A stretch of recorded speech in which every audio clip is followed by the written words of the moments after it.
Pemirsa, KPU menyatakan bahwa pasangan Prabowo Gibran resmi menjadi pemenang Pilpres 2024 dengan memperoleh suara sah terbanyak sebesar 58,82%, serta telah unggul di 36 provinsi.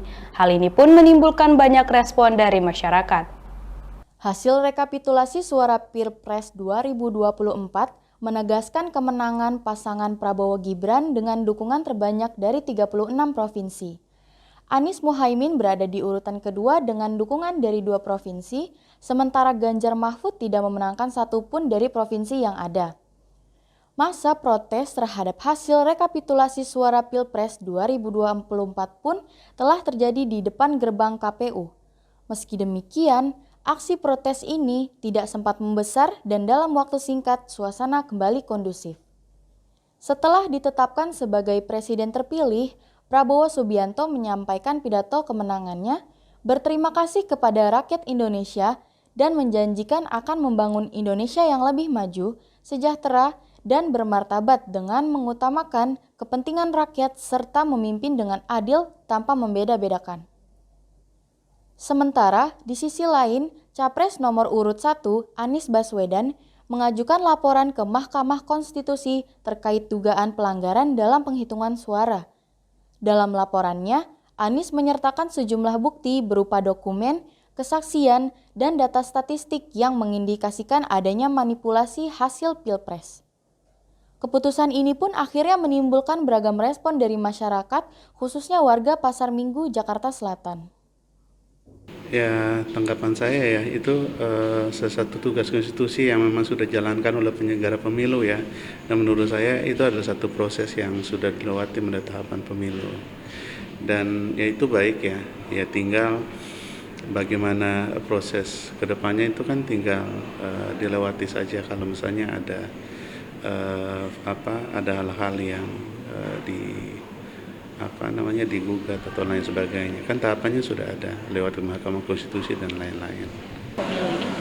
Menurut saya, tanggapan saya tuh hasil akhir kali ini tuh jujur dan terbuka sih ya, apalagi KPU itu selalu mengadakan rapat rekapitulasi untuk pengesahan suara. Jadi nggak mungkin suara yang dihasilkan sekarang itu ada kebohongan atau kecurangan, itu tidak ada. Sejauh ini KPU itu menurut saya selalu melakukan rapat konsolidasi terkait suara yang masuk ke KPU. Kalau dari pendapat saya sih, saya puas karena dari rekam jejak juga dari setiap paslon itu sudah terlihat ya, dan juga ya semoga kedepannya yang saya puasin ini terjadi lah ya. Ya, harapan saya yang pertama ini tentunya juga mengacu kepada harapan seluruh rakyat Indonesia ya, bahwa politik kita harus tentunya dinamis. Terus yang kedua, penyelenggara negara kita itu juga harus berpihak kepada rakyat, terus menjalankan demokrasi secara adil, merata, menyeluruh ya, dan tentunya untuk kepentingan semua. Jadi bukan hanya segelintir orang atau sekelompok orang, apalagi itu hanya berkaitan soal partai politik. Harapannya sih nggak banyak-banyak.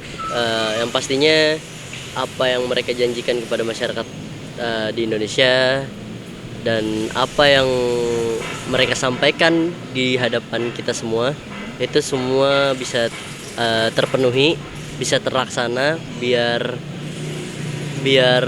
ya tidak ada kegaduhan yang terjadi.